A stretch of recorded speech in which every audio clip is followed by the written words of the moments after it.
भारतीय राज्य व्यवस्था के 20 इम्पोर्टेंट प्रश्न सभी प्रतियोगी परीक्षाओं के लिए महत्वपूर्ण। संविधान को 26 जनवरी के दिन लागू करने का निर्णय इसलिए किया गया क्योंकि ऑप्शन कांग्रेस ने इस तिथि को 1930 में स्वतंत्रता दिवस के रूप में मनाया था। इसी तिथि को 1942 में भारत छोड़ो आंदोलन प्रारंभ किया गया था। यह एक शुभ दिन था। उपर्युक्त में से कोई नहीं। इस प्रश्न का सही उत्तर ऑप्शन ए, कांग्रेस ने इस तिथि को 1930 में स्वतंत्रता दिवस के रूप में मनाया था। भारतीय संविधान में शामिल हैं ऑप्शन 395 अनुच्छेद 22 भाग 12 सूचियाँ, 371 अनुच्छेद 21 भाग 11 सूचियाँ, 372 अनुच्छेद 20 भाग 7 सूचियाँ, 381 अनुच्छेद 23 भाग एवं 8 सूचियाँ। भारतीय संविधान में वर्तमान में 395 अनुच्छेद 22 भाग एवं 12 सूचियां शामिल हैं, इसलिए ऑप्शन ए सही है। भारतीय संविधान में है 300 आर्टिकल्स, 350 आर्टिकल्स, 400 से अधिक आर्टिकल्स, 500 आर्टिकल्स। इस प्रश्न का सही उत्तर ऑप्शन सी 400 से अधिक आर्टिकल्स। निम्न शब्द पर विचार करें: समाजवादी, प्रजातांत्रिक, सार्वभौमिक, धर्मनिरपेक्ष। सही शब्दों को विचारानुसार क्रम दीजिए। इस प्रश्न में 4 वर्ड हैं। यह 4 वर्ड हमारे संविधान में किस क्रम में लिखा गया है आपको वही मैच करना है। सी, ए, डी एवं बी, सी, डी, ए, बी, सी, डी, बी, ए, डी, ए, सी, बी। इस तरह इस प्रश्न का सही उत्तर हो जाएगा ऑप्शन ए, सार्वभौमिक, समाजवादी, धर्मनिरपेक्ष और प्रजातांत्रिक। भारतीय संविधान की प्रस्तावना में समाजवाद शब्द किस संशोधन के तहत जोड़ा गया? 42वां संविधान संशोधन, 44वां संशोधन, 46वां संशोधन, 74वां संशोधन। इस प्रश्न का सही उत्तर 42वां संशोधन। एक नया राज्य बनाने में संवैधानिक संशोधन के लिए कैसा बहुमत चाहिए? साधारण, 2/3, 3/3, 2/3 एवं आधे राज्यों का अनुसमर्थन। इस प्रश्न का सही उत्तर साधारण बहुमत चाहिए। अगले प्रश्न की ओर बढ़ते हैं। उन मौलिक अधिकारों का चयन करें जो भारतीय नागरिकों को प्राप्त है परंतु गैर नागरिकों को नहीं। ऑप्शन: भाषण एवं अभिव्यक्ति की स्वतंत्रता, कानून के समक्ष समता, अल्पसंख्यकों के अधिकार, जीवन और स्वतंत्रता का संरक्षण। तो यहाँ पर हम लोग देख पा रहे हैं कि कानून के समक्ष समता यह सभी को एक तरीके से दी जाती है। जीवन जीने और स्वतंत्रता का संरक्षण सभी को मिलता है। 1 और 4 तो सही नहीं है, तो इस तरह इस प्रश्न का सही उत्तर ऑप्शन ए हो जाएगा। ए में है 1 और 3, बी में 1 और 4, सी में 2 और 4, डी में 2 और 3 है। तो इस तरह इस प्रश्न का सही उत्तर ऑप्शन ए 1 और 3। भाषण एवं अभिव्यक्ति की स्वतंत्रता, अल्पसंख्यकों के अधिकार केवल भारतीय नागरिकों को प्राप्त हैं। उच्चतम न्यायालय की व्यवस्था के अनुसार निजी भवनों के ऊपर राष्ट्रीय झंडे को फहराना डैश के तहत हर नागरिकों का मौलिक अधिकार है।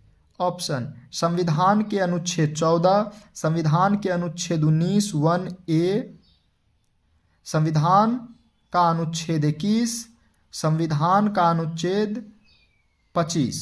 इस प्रश्न का सही उत्तर संविधान का अनुच्छेद 19 1A। भारतीय संविधान संशोधन करके शिक्षा का अधिकार कब जोड़ा गया?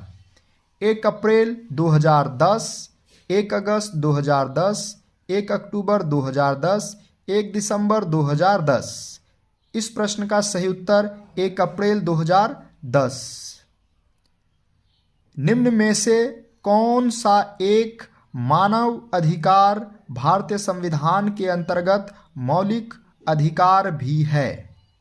सूचना का अधिकार, काम का अधिकार, शिक्षा का अधिकार, मकान का अधिकार।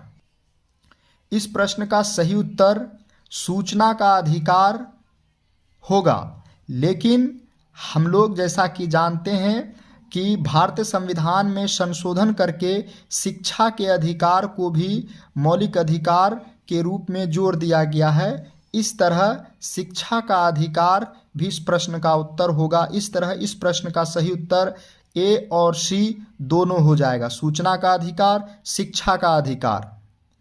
अगले प्रश्न की ओर बढ़ते हैं। भारतीय संविधान के भाग 4 में दिए गए निर्देशित सिद्धांतों में निम्न में से कौन सा से सूचीबद्ध हैं? समान कार्य के लिए समान वेतन, समान नागरिक संहिता, छोटे परिवार का मानदंड, प्राथमिक स्तर पर मृतभाषी में शिक्षा।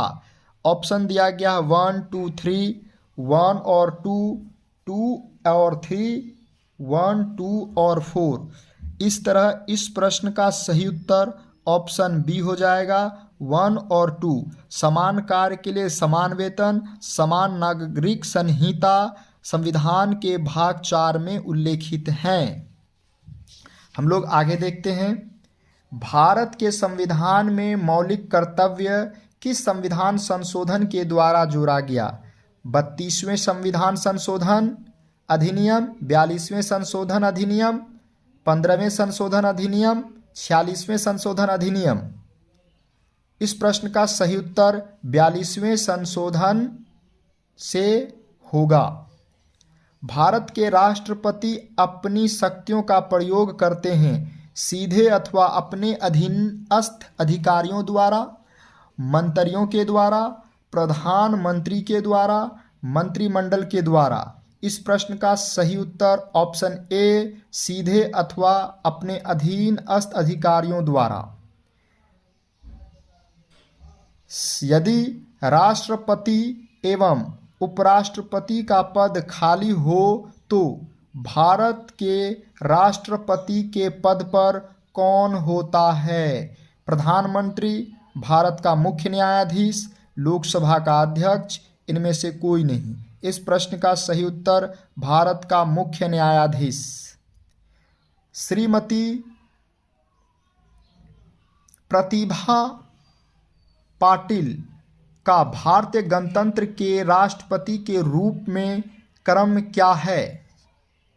10वां, 11वां, 12वां, 13वां। इस प्रश्न का सही उत्तर ऑप्शन डी 13वां। एक विधेयक जो संसद में प्रस्तुत किया जाता है कौन सी क्रिया के बाद अधिनियम बन जाता है? जब वह संसद के दोनों सदनों के द्वारा पारित हो जाता है, जब राष्ट्रपति अपनी सहमति देता है, जब प्रधानमंत्री इस पर हस्ताक्षर कर देता है, जब सर्वोच्च न्यायालय इसे केंद्रीय संसद के अधिकार क्षेत्र में होना घोषित करता है। तो इस तरह इस प्रश्न का सही उत्तर ऑप्शन बी, जब राष्ट्रपति अपनी सहमति दे देता है तो कोई भी विधेयक अधिनियम बन जाता है। राष्ट्रीय सुरक्षा समिति का प्रधान कौन होता है? गृह मंत्री, प्रधानमंत्री, राष्ट्रपति, उपराष्ट्रपति।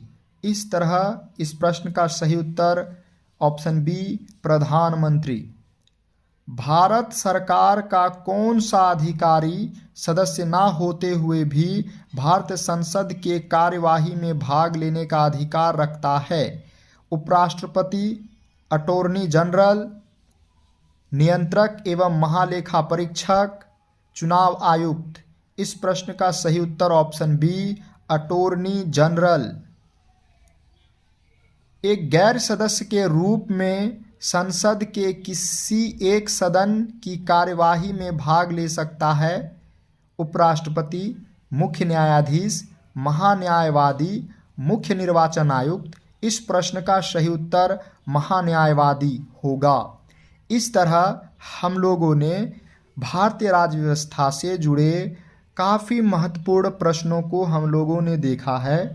हमने इस वीडियो में यह प्रयास किया है कि आप प्रश्न को देखकर रिवीजन कर सकते हैं। यदि आप प्रश्न का एक्सप्लेनेशन चाहते हैं तो कमेंट करें। मैं हर एक प्रश्न को एक्सप्लेनेशन के साथ आपके लिए लाता रहूँगा। हमारे YouTube चैनल पर यदि आप नए हैं तो हमारे YouTube चैनल को सब्सक्राइब करें, शेयर करें, लाइक करें, कमेंट करें। आप किसी भी तरह के परेशानी से जूझ रहे हैं, आप चाहे BPSC के एस्पिरेंट हों, अदर किसी भी स्टेट PCS के हों, या अदर किसी भी एग्ज़ाम SSC के हों, रेलवे के हों, या फिर SSC के स्टूडेंट हों, आप अपनी समस्याओं को हमारे सामने रखें। आपको इन समस्याओं का समाधान वीडियो के माध्यम से मिलता रहेगा।